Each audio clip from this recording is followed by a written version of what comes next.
Good evening, guys. Renegar here. Today I started my channel explaining how I am gonna set up a nice portfolio for my kids when they turn 21 and how I want to pay for their college.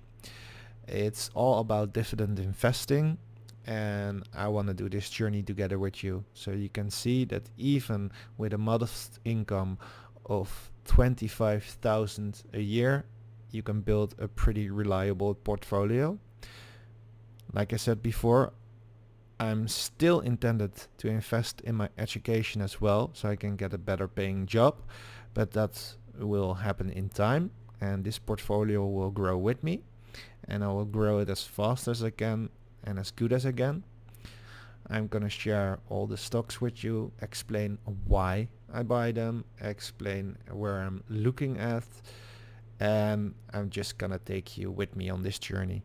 Well, first let's dive into the stocks that I already have, like I showed you this morning.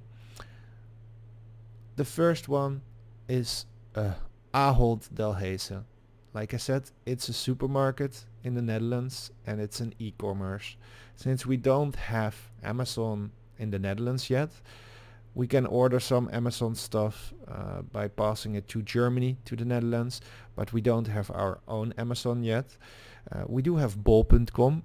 It's kind of the same like Amazon, and it's a different kind of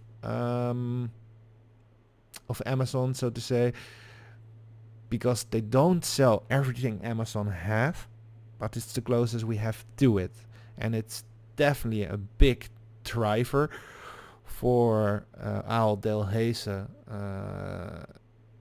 to grow the company further, so to say. They also venture out to the United States, buying some supermarkets there that deliver food at home. As far as I know, they don't have a lot of physical stores there. They're planning to definitely get some there, but they don't have a lot. They do have a lot of stores in Belgium as well, and they're the biggest supermarket in the Netherlands. Like I said, bol.com, it is our biggest e-commercial site in the Netherlands, and they're growing every year with, I think, 20-25%. So it's definitely having a potential to the upside, and they also have a very nice dividend. It's not a dividend that's set in stone, it's a dividend that changes every year because they want to pay out 40-60% of what they earn. What they're also doing since this year is buying stock back. A lot of people online are negative on that. I'm pretty positive because they're still paying a nice dividend and they're growing their price pretty significant. If you see the last few years, they've invested a lot and they're growing. They're higher than they've ever been, so I only see more at the upside, and it's one I want to look at. If you live in the United States, I totally understand. If you live in Canada, Japan, China, you won't know them that much, but they're something to look at, so to say.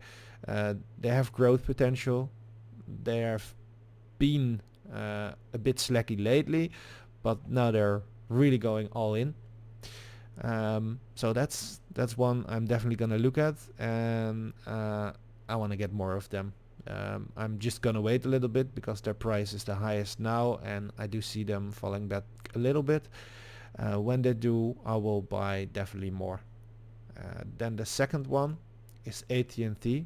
Well, everyone knows AT&T. It's one of the best dividend stocks you can buy. It's a high dividend. It's a reliable dividend. Lately, they're a bit in the media in a negative spotlight because they have a lot of debt. But I think they can handle it, and they're gonna grow a lot with the coming 5G. They're a big player with the streaming boards, with HBO. They will have a strong market, and they will grow till, well, you hear now and then already around 60. I think they can go there, to be fair. Last 5 years have been pretty steady for them.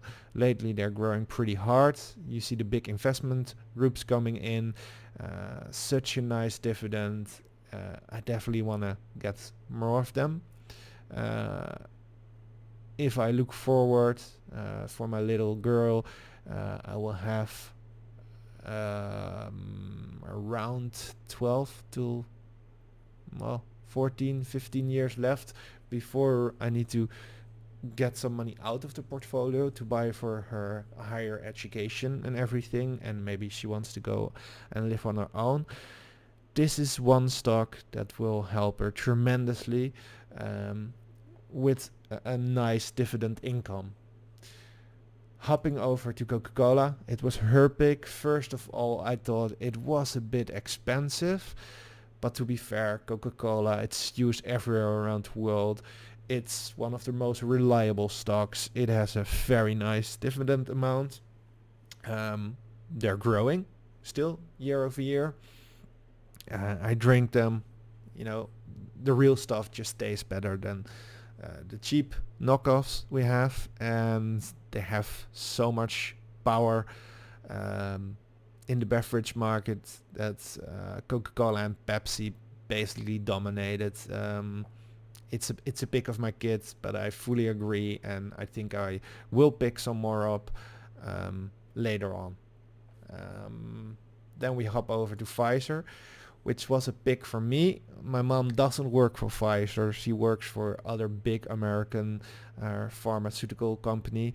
But because Pfizer is down this year, and I do see them have a lot of potential with what they're doing, like new drugs and all the acquisitions they've done lately. There's a big potential of growth. They have a very nice dividend. They are having a much better PE ratio than most of the other pharmaceuticals that I was looking at. So their potential is, in my eyes, bigger and safer. I will pick some other ones up as well, because maybe, but I'm not sure yet, I can buy some stocks with my mom's work where I get a nice amount of discount, so to say, because she works there, but I'm looking into that. Then we hop over to Royal Dutch Shell. Well, most of you know Shell. In the Netherlands, it's the biggest name.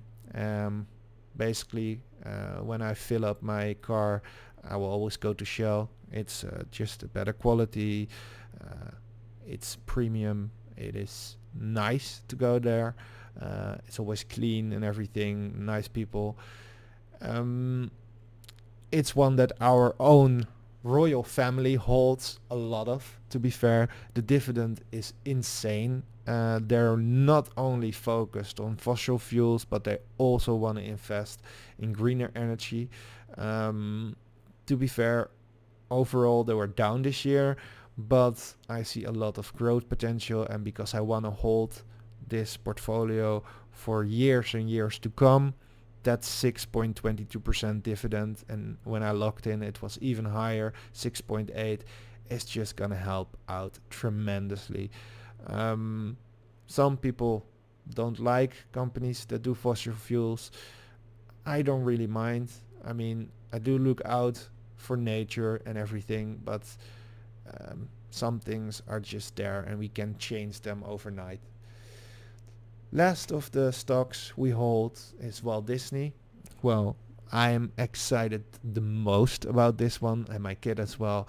They have so much going for them. All the acquisitions that they do. The Disney Plus that came out.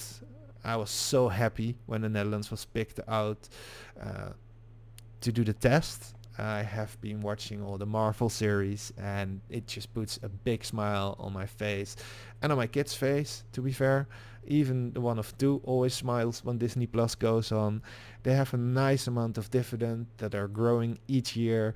They have a very nice PE ratio for the company they are, and I see this stock going so high when the subscriber amounts come in. They have so much going for them. I think I'm gonna definitely buy at least 10 more of them as soon as I can, and probably that will be pretty soon because I'm gonna get a nice amount of money back from our government because there was something wrong with my taxes. That will give me some room to buy some more stocks, and of course I will put that all to my kids. That are basically the stocks I have till now. I have around 10 stocks that I haven't mentioned. I haven't bought them yet, but this year and definitely next year I'm gonna add them to my portfolio and to my kids' portfolio. I will talk to you about one of them each upcoming episode. We will go into depth. I will answer any questions you have. I just want to grow this channel and I need your help with that. So please like and subscribe. Put any ideas in the comments so I can have a look into them and I can work with them. And please help me grow this channel. It's pretty new to me and I do want to make one of the best channels that are out there, especially for those parents that also want to set up something similar for their kids, because these days a savings account, even a high savings account for your kids, it's just not going to give them that much, and we need to learn them how to invest because, you know, when they get older, mine is 6 now, how can we explain that saving rates are going to turn negative soon in Europe at least? I mean, yeah,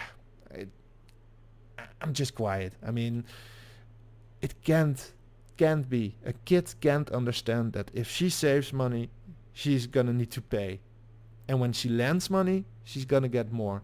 It's just totally wrong. So let's give them the tools we didn't have. And for us, it's like a moment where we're just quiet and we don't understand. And of course, some people are very happy with it because if you make a decent amount of money and you can buy houses on the cheap and you can rent them out and you can grow your things like that, it's perfect. But it helps the rich and it doesn't help the poor, to be fair. House prices in the Netherlands are like going up crazy, and if I look to myself, I can't even buy a modest house. I need to buy it with or a girlfriend or a friend of mine, and we need to split it or anything so I can do it. So I do want to give my kids something so they can buy a house and they can just live the life that I couldn't have when I was little. And I'm definitely going to build it up and I'm going to see where it takes us. And I hope you join me on this journey. Thank you very much for watching. Have a good one and I will see you next week. Thank you very much.